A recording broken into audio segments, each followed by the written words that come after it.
शक्कर खाया करते हैं, लेकिन कुछ ऐसे होते जो इतिहास बनाया करते हैं। परम श्रद्धेय, परम आदरणीय, अनंतकारी पूज्य गुरुदेव के पावन चरणों में कोटि नमस्कार करता हूं।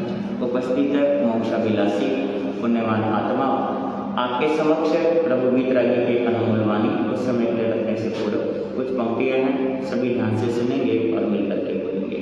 बोले श्रीमन भगवान महावीर स्वामी की।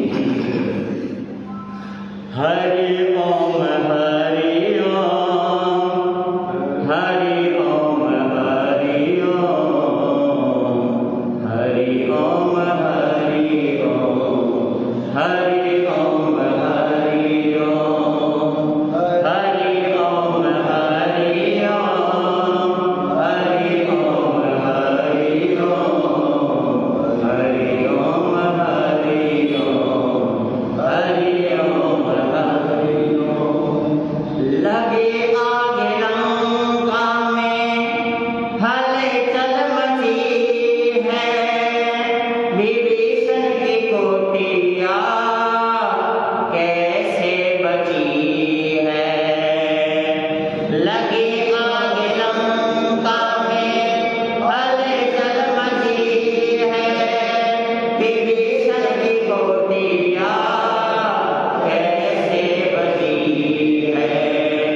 कुटिया के ऊपर यही तो लिखा था, हरि ओम हरि ओम, हरि ओम हरि ओम, हरि ओम हरि ओम, हरि ओम हरि ओम, हरि ओम हरि ओम, हरि ओम हरि ओम। दोस्तों ने लोहे का खंभा बनाया, भक्त प्रहलाद को कैसे बचाया। दोस्तों ने लोहे का खंभा बनाया, भक्त प्रहलाद को कैसे बचाया। खंभे के ऊपर यही तो लिखा था, हरि ओम हरि ओम, हरि ओम हरि ओम, हरि ओम हरि ओम, हरि ओम हरि ओम, हरि ओम हरि ओम, हरि ओम हरि ओम। जहर का प्याला मेरा को पिलाया, विष का तो अमृत कैसे बनाया। जहर का प्याला मेरा को पिलाया, विष का तो अमृत कैसे बनाया। प्याले के ऊपर यही तो लिखा था, हरि ओम हरि ओम, हरि ओम हरि ओम, हरि ओम हरि ओम, हरि ओम हरि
अंबिकाई धर्मशास्त्र धर्म प्रगति में प्रभु ने जो धर्म के उपदेश दिए हैं, धर्म के जो मार्ग उन्होंने फरमाए हैं, उनमें से कुछ बातें आप लोगों के समक्ष रखी जा रही है। आप सब सुन रहे हैं प्रभु की अमृतमय वाणी, जिसके अंदर चर्चा की गई है कि इस संसार के अंदर धन भी यही रह जाता है, दौलत भी यही रह जाता है, मकान दुकान सब यही रह जाता है, और हमारे पास एक ऐसी चीज़ है जिसके लिए किसी की कीमत आंका नहीं जा सकता, सब कुछ गौण हो जाता है। सबसे पहले इंसान को एक ही चीज़ चाहिए कि उसका चलता फिरता क्या है, शरीर रहे। और इस दुनिया से भी हर व्यक्ति की इच्छा यही होती है कि मैं दुनिया से जाऊं तो चलते हाथ पांव क्या करूं, जाऊं, सड़ सड़ के मरना ना पड़े, चारपाई पर मुझे बिखरना ना पड़े। हर व्यक्ति चलते हाथ पांव जाना चाहता है। आप लोग जितने बैठे हैं आप ही लोग बता दें कि आप लोगों में से कौन से व्यक्ति हैं जो ये चाहते हो कि जब बुलावा आए तो मैं चलता फिरता रहूं। हाँ जी, आप लोगों में से बताओ, चलते हाथ पांव दुनिया से कौन जाना चाहता है? सभी चलते हाथ पांव ही जाना चाहते हैं, दुखी होकर के कोई मरना नहीं चाहता। तो चलते हाथ पांव जाने के लिए शरीर अच्छा चाहिए, शरीर अच्छा होना चाहिए, तभी तो आप जाएंगे ना। और शरीर ही बेकार हो तो चलते हाथ पांव कैसे जाएंगे? गोडे में दर्द, कमर में दर्द, सिर में दर्द, चला नहीं जाता, बैठा नहीं जाता, उठा नहीं जाता, उठ गए तो बैठा नहीं जाता और बैठ गए तो उठा नहीं जाता, और अगर उठ गए तो फिर चला नहीं जाता, बड़ी परेशानी होती है।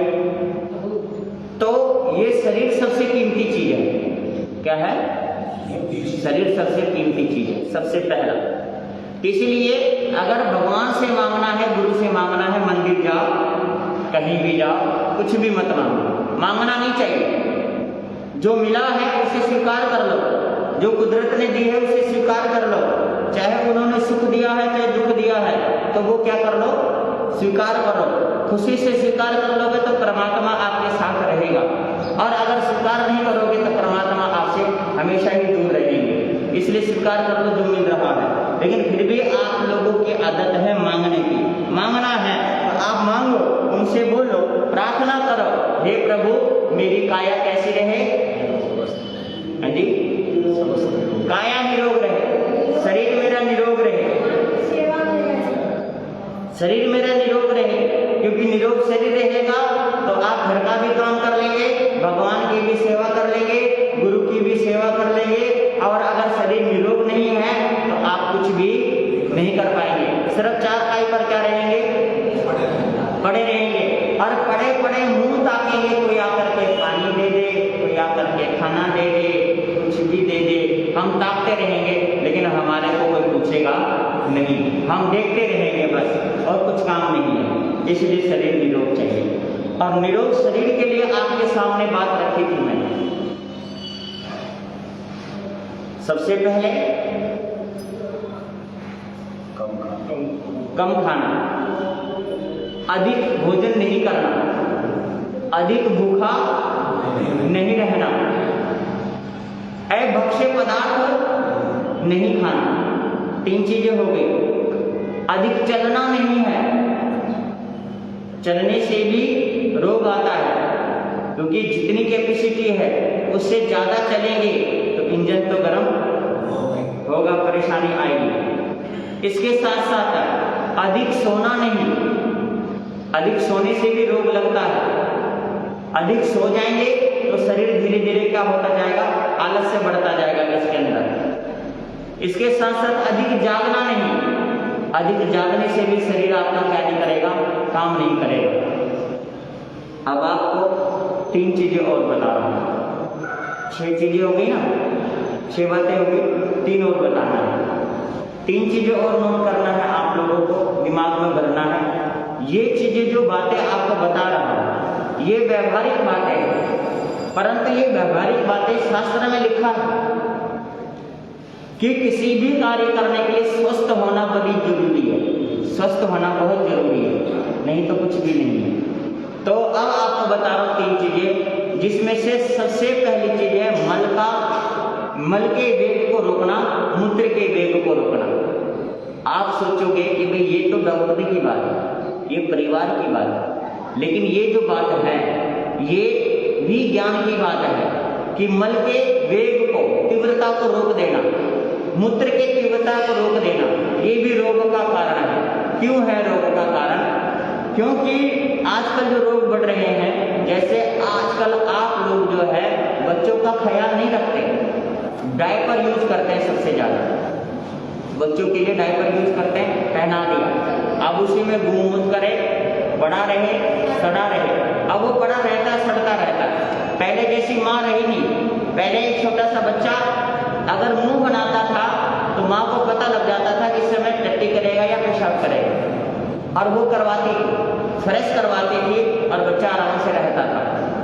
लेकिन आजकल का समय बड़ा उल्टा हो गया है, डायपर लगा दिया, सिर्फ डायपर। अब डायपर में बहुत बार बच्चा घंटों घंटों तक गीले में, बदबू में, सड़ांध में क्या रहता है, पड़ा रहता है। कहीं आप घूमने चले गए और वहां पर बच्चा 2-2, 3-3 घंटे तक उसके अंदर क्या रहता है। अब कहीं जाएंगे तो उसको क्या करेंगे, साफ करेंगे, उसको निकालेंगे, दूसरा पहना देंगे। अब एक निकाला और दूसरा पहना दिया। अब ये जो चीजें हैं, है ना, ये सब चीजें रोग का कारण है। मैं इसलिए बता रहा हूँ कि चीजों से रोग होता है। मल के वेग को, मूत्र के वेग को रोकने से किडनी में बीमारी आती है, इसमें किडनी का रोग लगता है। इससे ये भी ध्यान रखना कि किडनी का रोग लगता है, मल के वेग को, मूत्र के वेग को रोकने से किडनी का रोग लगता है। इसी वजह से इस चीज का हमें ख्याल रखना बहुत क्या है, जरूरी है। हमें इस चीज के ऊपर ध्यान नहीं दे, मतलब रोकना नहीं चाहिए। जब आए, इसमें क्या शर्म है, ये शारीरिक बाधा है, और इस शारीरिक बाधा को रोकने से परेशानी होगी, पेट में गैस बनेगा, पेट में गुड़गुड़ी होगी, अतड़ियाँ खराब होगी, और जो लीवर है उसमें गर्मी बनेगी, और क्या होगा, लीवर के अंदर गांठें बन जाएगी और अल्सर का रूप ले लेता है, अनेकों बीमारी का कारण बन जाता है। इसी वजह से मैं आप लोगों को ये चीजें बता रहा हूँ कि इस चीज का ध्यान रखना है। और इसके साथ साथ 2 बातें हो गई, कितनी हो गई, 8 हो गई ना। मल के वेग को रोकना, मूत्र के वेग को रोकना, और 9वीं जो बात है, मेन भूमिका रोग का बता रहा हूं कि सांसारिक विषय वासना, उसकी मर्यादा का पालन करना, यानी कि ब्रह्मचर्य का पालन करना, मर्यादा का पालन करना, क्योंकि मर्यादा बहुत क्या है, जरूरी है। एक इंसान से, पशु देखो कितना अच्छा है कि पशु के अंदर विवेक नहीं होता, पशु के अंदर समझ नहीं होती, परंतु मर्यादा होती है। कि उनको कितनी मर्यादा होती है कि वो स्त्री पुरुष का संग उस वक्त होता है जिस वक्त बच्चे की क्या होती है, जरूरत होती है। और एक इंसान है वो ब्रह्मचर्य का पालन ही नहीं करता। आप चाहे कोई भी शास्त्र उठा लो, सनातन धर्म उठा लो, जैन धर्म उठा लो, और मुस्लिम धर्म उठा लो, सिख धर्म उठा लो, कोई भी धर्म शास्त्र उठा लो, हर धर्म शास्त्र में लिखा है कि ब्रह्मचर्य सबसे बड़ी क्या है, ताकत है, सबसे बड़ी दौलत है ब्रह्मचर्य। ब्रह्मचर्य नहीं है तो कुछ भी नहीं है। मर्यादा तो बहुत जरूरी है। बेशक से आपको गृहस्थ जीवन जीना है, आप पूर्ण तरीके से बाल ब्रह्मचारी नहीं रह सकते। अगर गृहस्थ जीवन जीना है तो गृहस्थ जीवन के अंदर भी तो मर्यादा बताई गई है, मर्यादा रखी गई है, उस मर्यादा का पालन किया जाए। तो मर्यादा का पालन करने से व्यक्ति का शरीर स्वस्थ रहता है, क्योंकि आजकल का खान पान बहुत कम है, बहुत ताकतवर नहीं है। तो विषय वासनाओं से आपकी जो है शारीरिक आंतरिक जो ऊर्जा है, आंतरिक शक्ति है, वो धीरे धीरे क्या होती रहती है, कम होती रहती है। और कम होने के कारण शारीरिक बीमारियों से लड़ने की ताकत क्या हो जाती है। अब शरीर में हमारे नसों में जो ब्लड होता है, उस ब्लड के अंदर जो सफेद कण होता है जिसे सेल्स बोलते हैं, सेल्स जो कम होते हैं, कीटाणु जो कम होते हैं, और उसी को ही तो सेल्स बोलते हैं। और सेल्स अगर कम हो गया है,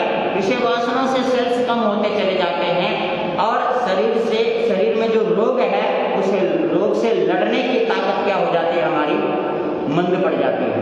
लड़ने की ताकत मंद पड़ गई तो क्या होगा, शरीर में रोग लगेगा, रोग लगेगा। अब मैं आपको एक चीज और बता देता हूँ, आप ध्यान देना। हमारे जो है ये जो रोम बाल होते हैं ना, रोम पूरे शरीर पर रोम बाल होते हैं, जितनी भी 6 सिर के बाल हो, ये 3.5 करोड़ है। कितने? 3.5। हाँ, और किसी को यकीन नहीं हो तो घर जाके गिन लेना है। ये 3.5 करोड़ है गिनती के साथ, पूरे गिन करके देखा है 3.5 करोड़ है। एक रोम बाल के नीचे जड़ जो होती है, इसकी जड़, उसके अंदर 2.25 बीमारी होती है। कितनी? 2.25। कितने हो गए? 3.5 करोड़ और 2.25 बीमारी, कितने हो गए इसको टोटल?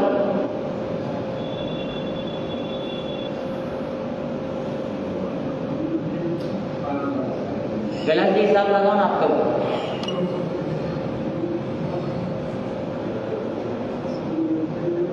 3.5 करोड़ रोम बाल है और हर रोम बाल के नीचे 2.25 बीमारी है। कितनी बीमारी हो गई?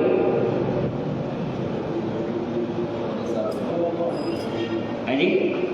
6.25 और 7.25 में 1 करोड़ का फर्क है। टोटल बताओ ना, मेरे ख्याल से 6.25 के लगभग बैठेगा, 6.25 बैठे। मैं आपको बता रहा हूँ, 6.25 करोड़ बीमारी हमारे शरीर में हर वक्त मौजूद होती है। हर वक्त किसे कहते हैं? हर वक्त होती है। लेकिन आयुर्वेद के अंदर जो चर्चा है, आयुर्वेद शास्त्र के अंदर चर्चा है, हमारे शरीर के अंदर 3 चीजें हैं, वात, पित्त और कफ। कितने चीजें हैं? वात और कफ, 3 चीजें हैं। इन तीनों का संतुलन जब तक बना रहता है तब तक 6.25 करोड़ बीमारी शांत रहती है। बीमारी हर वक्त रहती है, और वो क्या रहती है? शांत रहती है। और इन तीनों का संतुलन जरा सा भी बिगड़ा, शरीर में से बीमारी उभर के बाहर आ जाती है। 6.5 करोड़ 6.25 करोड़ बीमारी वो उभर करके बाहर आ जाती है, कोई ना कोई बीमारी। अब उस बीमारी का कोई भी नाम आप दे दो, कोई भी नाम दे दो, वो बीमारी उभर करके आती है और हम बीमार हो जाते हैं। फिर दवाई खाते रहो, गोलियां खाते रहो, इलाज करवाते रहो, खांसते रहो, कोई भी इलाज नहीं हो पाता। तो इसीलिए आयुर्वेद ये भी चर्चा दी है कि बद परहेज से बीमारी आती है। परहेज रखो, दवाई से ज्यादा क्या रखो? परहेज रखो। परहेज रखेंगे तो तीनों का संतुलन बना रहेगा, और संतुलन जब तक आपका बना रहेगा तब तक आपका शरीर क्या रहेगा? स्वस्थ रहेगा। शरीर की स्वस्थता बहुत क्या है? जरूरी है, नहीं तो कुछ नहीं। ये 9 बातें नहीं है, इसलिए ये बातें रखी है कि सबसे पहले परमात्मा से क्या मांगे? शरीर हमारा क्या रहे? स्वस्थ। शरीर सबसे पहले, पहला सुख निरोगी काया, दूजा सुख घर में हो माया, है ना? तो दूजा सुख और तीजा सुख और चौथा सुख और 5वां सुख, ये बाद की चीज है ना? और सबसे पहला सुख निरोगी काया। तो पहले निरोगी काया चाहिए अपनी, उसके बाद। और अगर काया निरोग है आपके पास, शरीर आपका स्वस्थ है, तो परमात्मा से फिर एक चीज और मांगे। उनसे बोले, प्रभु मेरे दिल में एक अटूट श्रद्धा दो। क्या दो? अटूट श्रद्धा, विश्वास, आस्था, अटूट श्रद्धा दो। क्योंकि श्रद्धा का होना बहुत क्या है? जरूरी है। और हमारे साथ तो ये होता है कि हम ये कहते हैं कि महाराज मैं पहले बहुत मंदिर जाता था, पूजा पाठ करता था, अब मेरा जाने का क्या नहीं करता? मन नहीं करता, है ना? मेरी श्रद्धा ही कम हो गई। और मैं ये कहता हूँ, चाहे व्यक्ति हनुमान जी को माने, चाहे शिव जी को माने, चाहे राम जी को माने, किसी भी भगवान को आप मानो, कोई दिक्कत ही नहीं है। जिसकी है, जिसको मान्यता है आप मानो, अच्छे से मानो। परंतु आप ये मत बोलो कि भाई पहले मैं बहुत पूजा करता था, मेरी श्रद्धा थी, अब नहीं है। तो इसका मतलब पहले भी आपकी श्रद्धा नहीं थी, क्योंकि श्रद्धा कभी बढ़ती और घटती नहीं है। श्रद्धा तो श्रद्धा होता है, श्रद्धा श्रद्धा होती है हमारे अंदर, वो बढ़ती और घटती नहीं है, एक जैसी रहती है। वो आई नहीं आपके अंदर। एक होता आकर्षण। आकर्षण कैसे? कि जैसे एक मंदिर है, भाई मंदिर में लोग जाने लगे, तो मंदिर में लोग जाने लगे तो भीड़ ज्यादा है, तो दूसरे लोगों ने सोचा भाई यहाँ पर भीड़ ज्यादा है, क्या बात है? तो पूछा भाई यहाँ पर तो बहुत ज्यादा लोग आते हैं। कहता है हाँ जी, बहुत चमत्कारी मंदिर है। क्या है? चमत्कारी मंदिर है।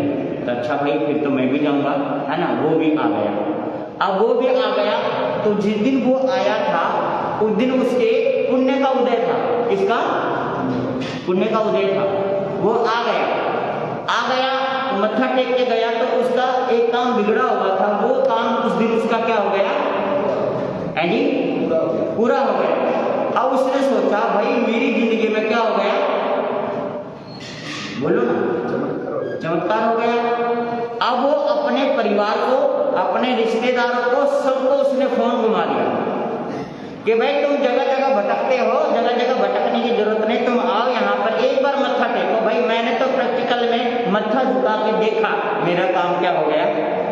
बन गया। मेरी तो पूरी श्रद्धा क्या हो गई? इस पे बन गई। शिव मंदिर पे बन गई पूरी श्रद्धा, मेरी शिव मंदिर पे अच्छे से बन गई है। मेरा काम भोलेनाथ ने बना दिया। मत्था टेका, मत्था टेकते मेरा क्या हो गया? काम बन गया। सारे रिश्तेदार आ गए, सबको बुला लिया, सबने मत्था टेका, लेकिन किसी का काम नहीं बना। किसी का पुण्य उदय में था ही, कैसे बनेगा? खाली मत्था टेकने से काम नहीं होता, है ना। मत्था टेकने से क्या नहीं होता? पुण्य भी तो होना चाहिए हमारा, लेकिन पुण्य उदय में था ही नहीं, काम नहीं बना। भाई तूने तो उल्हाना देने लगा। किसको? बोलो। जिसने बुलाया था उसको क्या देने लगा? वो उल्हाना कि भाई तूने तो कहा था मत्था टेकने से काम बन जाता है, मैं तो तेरे कहने से कितने दिन गया, एक बार भी मेरा क्या नहीं हुआ, कोई काम नहीं बना। उसने कहा मैं गया था, मेरा तो बन गया था। कहते चलो कोई बात नहीं। अब जिसने दूसरों को बुलाया था, कुछ दिन के बाद उसके मन में भी आया कि भाई एक बार तो काम बन गया, अब दोबारा कोई काम बन ही नहीं रहा मेरा। क्या हो गया? है ना, भगवान की ताकत कम हो गई। बोलो ना, किसकी ताकत कम हो गई? होती है कभी कम। भगवान तो भगवान है, उनकी ताकत ना तो कम होती ना ज्यादा होती है। भगवान तो भगवान है, अनंत शक्तिमान है। लेकिन आपकी जो मान्यता थी, आपके जो हृदय था, वो श्रद्धा नहीं थी, वो एक आकर्षण था आपका। भीड़ देख करके आप आए, आप अपनी श्रद्धा से नहीं आए। क्या देख करके आए? भीड़ देख करके आए ना। अब थोड़ी देर के लिए मैं आपको बता रहा हूं, आप ध्यान देना, मैं जो आपको कहना चाहता हूं। पहले लोग राम जी को बहुत मानते थे, मानते आज भी हैं, पर मैं बता रहा हूं, हनुमान जी को बहुत मानते थे, ये तो शुरू से चला आ रहा है। श्री कृष्ण जी को बहुत मानते थे, ये शुरू से चला आ रहा है। दुर्गा माता बहुत मानते थे लोग, शुरू से चला आ रहा है। लेकिन 2-3 भगवान बीच में मुकाबले के लिए आ गए, मुकाबले के लिए सुपरहिट मुकाबला हो गया उनके साथ में। ये आप लोगों के कारण है। क्या हो गया कि आज से 10-15 साल पहले एक आधा कहीं कहीं कोने पर पूरे शहर में, पूरे जिले में एक आधा कहीं कहीं पर शनि मंदिर हुआ करता था, और लोग कहीं कहीं कुछ लोग मानने वाले होते थे। समझ गए आप लोग? और आज क्या हो गया? हर मंदिर में क्या है? शनि मंदिर अलग से बनाओ। मतलब एक सहने की बात कह रहा हूं, समझना बातों को। अगर आपने हनुमान जी को मान लिया, शनि अपने आप में प्रसन्न है। राम जी को मान लिया, शनि अपने आप में प्रसन्न है। शिव जी को मान लिया, शनि अपने आप में प्रसन्न है। अलग से कुछ करने की जरूरत नहीं है। लेकिन आप लोगों ने ऐसा कर दिया, या सुपरहिट मुकाबला भगवान अलग से लिया है कि उनकी अलग से क्या करनी पड़ रही है आपको? बोलो ना, मंदिर बनानी पड़ रही है। आज से 10 साल पहले कहाँ थे? मैं पूछ रहा हूँ, सिर्फ नॉर्मल बात कर रहा हूँ। इसके साथ साथ आज से 15 साल पहले साईं को मानने वाला कोई नहीं था मेरे ख्याल से। मैं एक बात सिर्फ समझने के लिए कह रहा हूँ, कोई नहीं था। और कहीं कहीं पर हुआ करता था एक आधे मंदिर, या होता ही था कहीं का कहीं। और आज हिंदू धर्म के अंदर ही वो मंदिर रखा जा रहा है, जबकि है नहीं वो। मैं एक नॉर्मल बात समझने की कह रहा हूँ कि कुछ ही दिनों में वो प्रकट हुए हैं, कुछ ही दिन हुए हैं प्रकट हुए, और कुछ ही दिनों में प्रकट हुए तो मार्केट में बोलबाला हो गया, एक लेवल छा गया, लेवल छा गया हर जगह पर, पैसा ही पैसा हो गया, है ना। हर कोई मानने लग गया और हर कोई कहने लगा भाई मैंने तो बाबा के दर्शन किए, मैंने तो चमत्कार देख लिया। अरे चमत्कार नहीं, वो आकर्षण है। जिस दिन आपका काम नहीं बनाएगा उसी दिन आपको वो भगवान आपको बुरा लगने लग जाएगा। नहीं समझ रहे आप? ऐसा होता है और ये सिर्फ आपका आकर्षण है, आपकी श्रद्धा नहीं है, श्रद्धा नहीं है। तो इसका मतलब यह है कि शनि महाराज ने काम बनाना शुरू कर दिया और साईं बाबा ने काम बनाना शुरू कर दिया। राम के अंदर तो ताकत ही खत्म हो गई, अब तो कृष्ण के अंदर ताकत खत्म हो गई, भोलेनाथ के अंदर ताकत ही खत्म हो गई, कुछ रहा नहीं उनके अंदर, है ना। बताओ ना आप लोग, मैं सिर्फ सवाल कर रहा हूँ, नॉर्मल बात कर रहे हैं। तो मतलब रहा ही नहीं क्या उनके अंदर? नहीं, वो भगवान थे, भगवान है और भगवान रहेंगे, है ना। अनंत शक्ति थी, अनंत शक्ति है और अनंत शक्ति रहेगी। बस आपकी मान्यता में खोट आ गया। क्या आ गया? आपकी मान्यता में, आपके मन में खोट आ गया। पता है गीता में नारायण श्री कृष्ण जी ने लिखा है कि मन चंगा तो, सुना कभी आप लोगों ने? नहीं सुना? मन चंगा तो, है ना। मन कैसा होना चाहिए? तो मन में खोट आ गया, भगवान की ताकत में कमी नहीं आ गई, गुरुओं की ताकत में कमी नहीं आ गई, किसी में कमी नहीं है, बस हमारे मन में क्या है? खोट है। हम कहते हैं ना हमारी श्रद्धा कम हो गई है, भले आदमी श्रद्धा बनी नहीं तो कम कहाँ होगी। लोग ये कहते हैं चमत्कार को नमस्कार है, क्या कहते हैं लोग, है ना। तो चमत्कार को नमस्कार है। आप लोगों में से इस बात पर कितने लोग सहमत हैं? बताओ। चमत्कार को नमस्कार है, आप लोगों में से कितने लोग सहमत हैं इस बात से? सारे सहमत हैं या एक दो सहमत है? बताओ, है जी।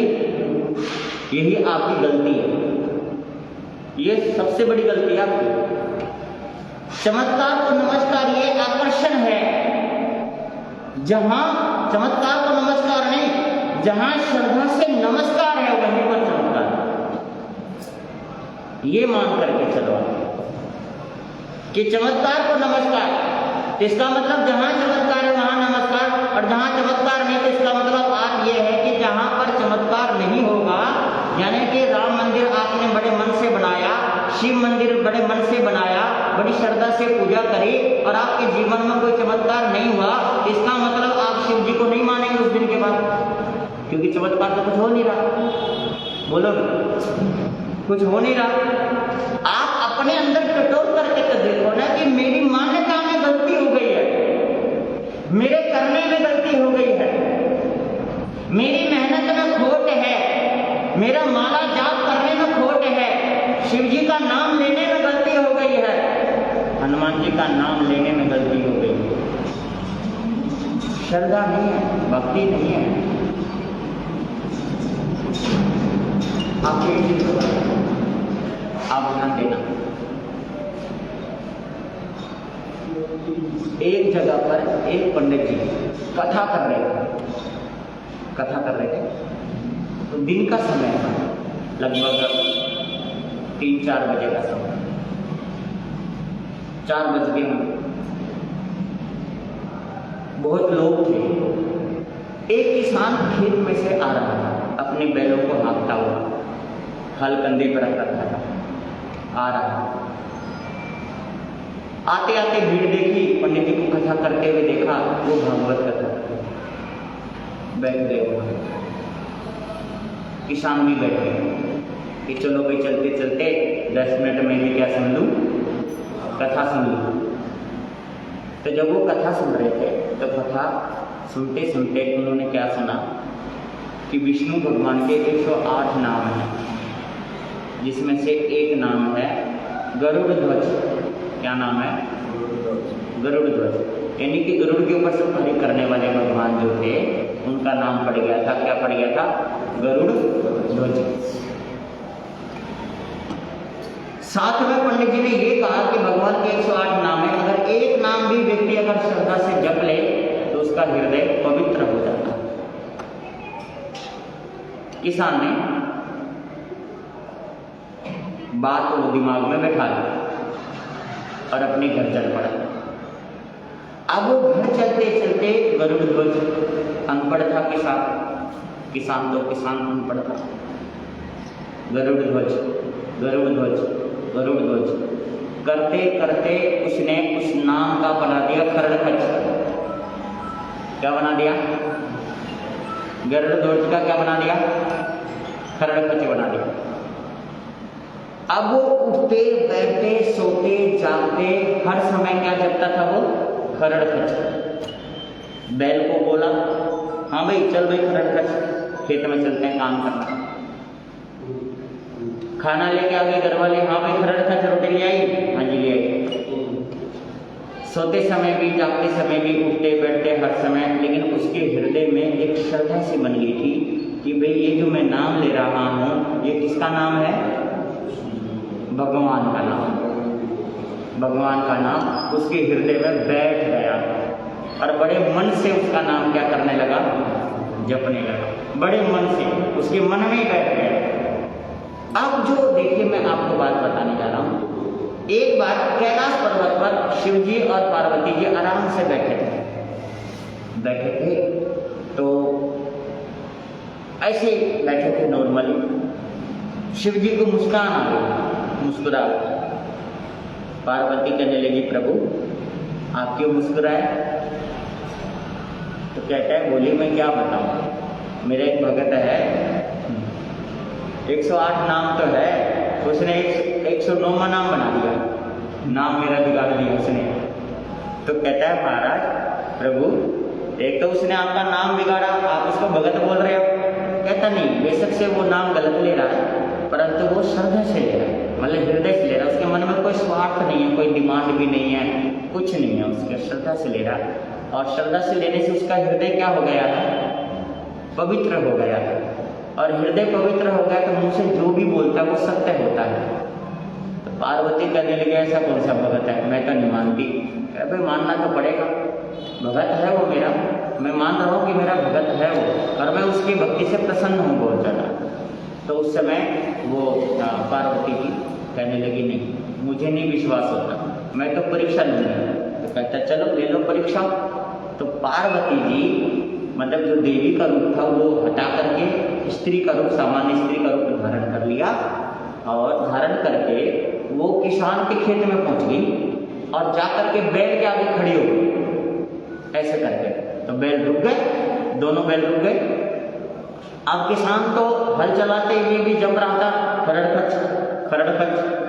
अब उसने देखा बैल रुक गया तो आगे स्त्री को देखा, उसको बोला वो खरड़खच साइड हट, जाने दे मेरे को, मैं खेत काम कर रहा हूँ तो बेचारा में टांग अड़ा रही है, खरड़खच साइड हट। तो उसने कहा तू किसका नाम ले रहा है? किसका नाम ले रहा है? तो कहता मैं अपने भगवान का ले रहा हूँ। तो कहा वो भगवान कौन है? कहता वो तेरा कसम है। क्या कहा? वो तेरा कसम है। तो कहता वो कहाँ है? कहता देख यहीं कहीं गड्ढे में पड़ा होगा वो। तो भाई कसम वाली बात भी सत्य है और साथ में बोले यहीं कहीं गड्ढे में पड़ा होगा। तो पार्वती जी साइड में जाके देखा तो एक गड्ढा सा था, शिव जी वहां पर बैठे बैठे देख रहे तमाशा। तो उस समय पार्वती ने कहा भोलेनाथ आप यहाँ पर? कहते हाँ, किसान ने बोला तो है कि यहाँ पे गड्ढे में बैठा है। तो मैं बैठा था किसान गड्ढे में। कहता उसने देखा आपको? कहता नहीं देखा नहीं, उसने तो बस अपने हृदय में बोला उसका हृदय पवित्र है। तो कहता चलो फिर यहाँ से। कहता नहीं कुछ और सुनना है इसके मुख से? कहता नहीं कुछ नहीं सुनना, चलो यहाँ से, ये तो पता नहीं क्या बोल देगा फिर, है ना, वही बात सत्य हो जाएगी। आप इस पर प्रसन्न हो। तो मेरा कहने का अभिप्राय यह है कि आप चाहे उच्चारण गलत भी अगर हो जाए, लेकिन श्रद्धा, दिल हमारा अच्छा होना चाहिए। पर दिल ही तो अच्छा नहीं है, मन में ही तो खोट है। भगवान का नाम लेने में मन में क्या है? खोट है। जब हम सुबह मंदिर में जाते हैं तो मन में सोच के जाते हैं कि बस आज मेरा काम क्या हो जाए, बन जाए। गुरुओं के पास आते हैं तो सोचते हैं कि आज मेरा काम हो जाए। ठीक है, करना भी चाहिए, जरूरी भी है, आश रखनी भी चाहिए, परंतु आश से पहले विश्वास बहुत क्या है, जरूरी। विश्वास है नहीं और आश हमने बहुत सारा लगा रखा है भगवान से, है ना। और ऐसे आश लगाएंगे तो जो भगवान है हमारे, जिनकी लीला शाश्वत है, रामायण शाश्वत है ना, गीता भी शाश्वत है, आगम भी शाश्वत है, ठीक है, ऐसे बहुत सारे ग्रंथ शाश्वत है, भगवान भी है, शाश्वत है। तो वो क्या होगा कि वो भगवान से पीछे हटते चले जाएंगे और नए नए भगवान मार्केट में, है ना, आते जाएंगे और आप लोग उसमें उलझते जाएंगे, उलझते जाएंगे। फिर एक दिन ऐसा आएगा कि आप सोचते रहोगे कि मैं कौन से भगवान ने मानूं। जैसे आप एक कपड़े की दुकान पे गए, कौन सा पैंट खरीदूं, कौन सी शर्ट खरीदूं, 2-2 घंटे तो इसी चीज में लग जाता है आपका। अरे कपड़े ही तो पहनना है, कपड़े किस लिए पहनते हैं? तन ढकने के लिए। कपड़े उठाओ और क्या कर लो, पहन लो। लेकिन मैचिंग का जमाना है तो आप लोगों को घंटों घंटों लग जाता है। और ऐसे नए नए भगवान अगर मार्केट में आते रहेंगे, आते रहेंगे, आते रहेंगे तो क्या होगा, है जी? कभी शनि महाराज आएंगे, कभी साईं बाबा आएंगे, कभी कोई भी बाबा आएगा, कभी कोई भी आ जाएगा और आप क्या रहेंगे उसमें? मन बदलते रहेंगे, उलझते रहेंगे, कभी कोई आएगा, कभी कोई आएगा। ये तो चलता रहेगा, ये तो संसार है, संसार में ये सब चलता रहता है। लेकिन उस संसार में आपको तो नहीं उलझना चाहिए ना। आप तो जो मानते हो श्रद्धा से मानो, भगवान को मानो, श्रद्धा से मानो। किसने मना किया? कोई मना ही नहीं है, मानो चाहे किसी को भी, है ना, लेकिन श्रद्धा से मानो ना, आकर्षित होकर के मत मानो, क्योंकि आकर्षण आपका खत्म हो जाएगा बहुत जल्दी, और खत्म हो जाएगा तो श्रद्धा टूट जाएगी। श्रद्धा टूट जाएगी तो फिर आप वही बात कहेंगे कि पहले मेरे मन में श्रद्धा थी, अब नहीं है। श्रद्धा थी ही नहीं, एक आकर्षण था। आकर्षण होना नहीं चाहिए किसी चीज के प्रति, ना गुरुओं के प्रति आकर्षण होना चाहिए, ना भगवान के प्रति आकर्षण होना चाहिए, ना मंदिर, ना किसी विशेष स्थान के प्रति क्या होना चाहिए, आकर्षण होना चाहिए। एक सिर्फ श्रद्धा होनी चाहिए, और श्रद्धा आकर्षण नहीं है, श्रद्धा तो श्रद्धा। आपको एक श्रद्धा की बात बता रहा, विश्वास की बात बता रहा। मतंग ऋषि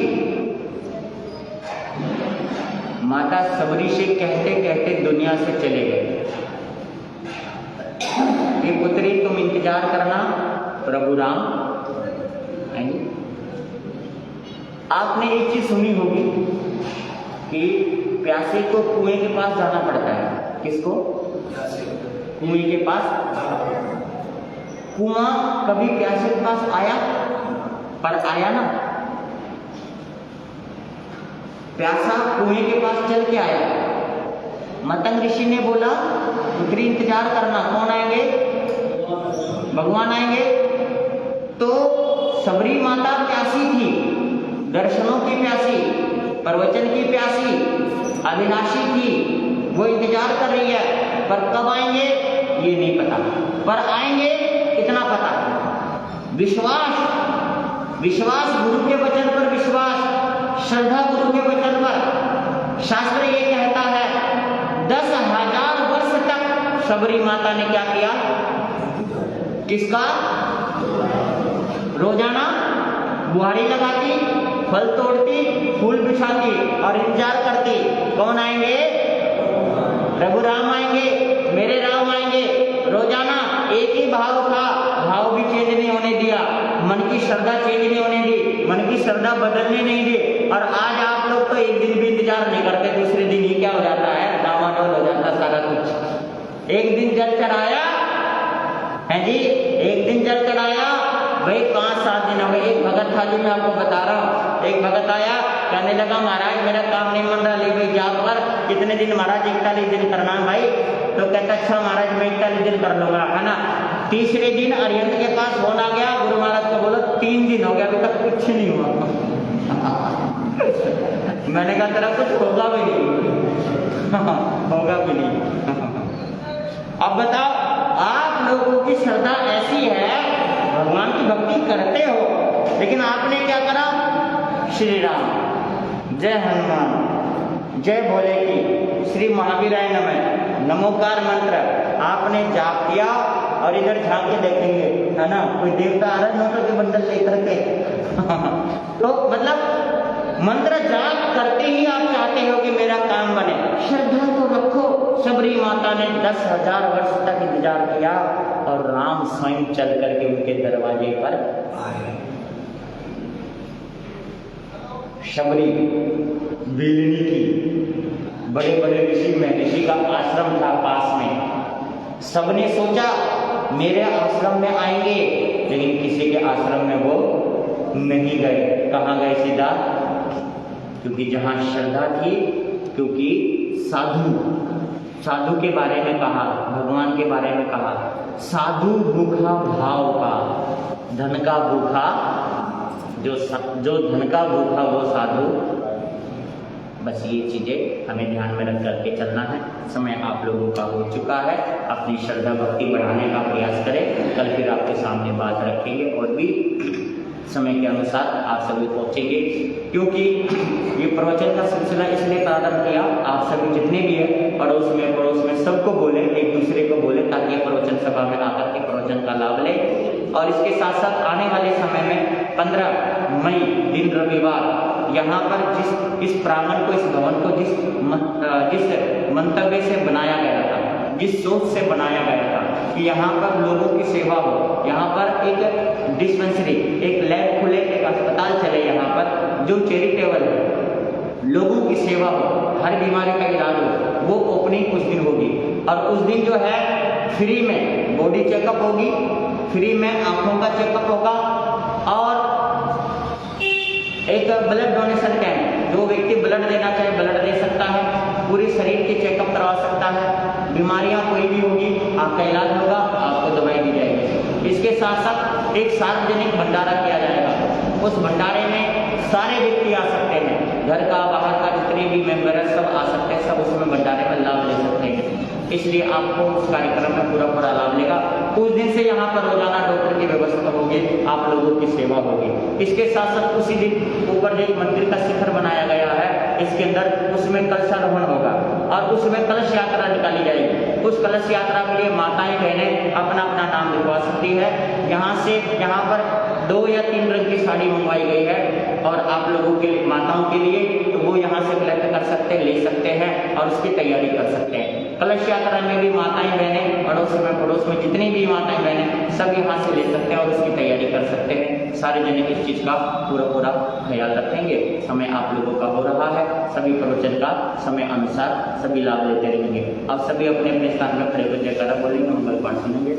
बोले श्रवण भगवान महावीर स्वामी की, आचार्य भगवंतों की, संसार के सभी महापुरुषों की, सर्व धर्म की, जैन धर्म की, श्री चितारी मंगलम, अरिहंता मंगलम, सिद्धा मंगलम, साहु मंगलम, केवली पनत्व धूम मंगलम, चितार लोगोत्तम, अरिहंता लोगोत्तम, सिद्धा लोगोत्तम, साहु लोगोत्तम, केवली पनत्व धूम लोगोत्तम, चितारी सन भोजम, अरिहंता सन भोजम, सिद्धा सन भोजम, साहु सन भोजम, केवली पनत्व धूम सन भोजम, अरिहंतों का सन्ना, सिद्धों का सन्ना, साधुओं का सन्ना, दया धर्म का सन्ना, 4 सन्ना और न सन्ना कोई, जो गव्य प्राणी करे आचरण उसका अजर अमर बंधु।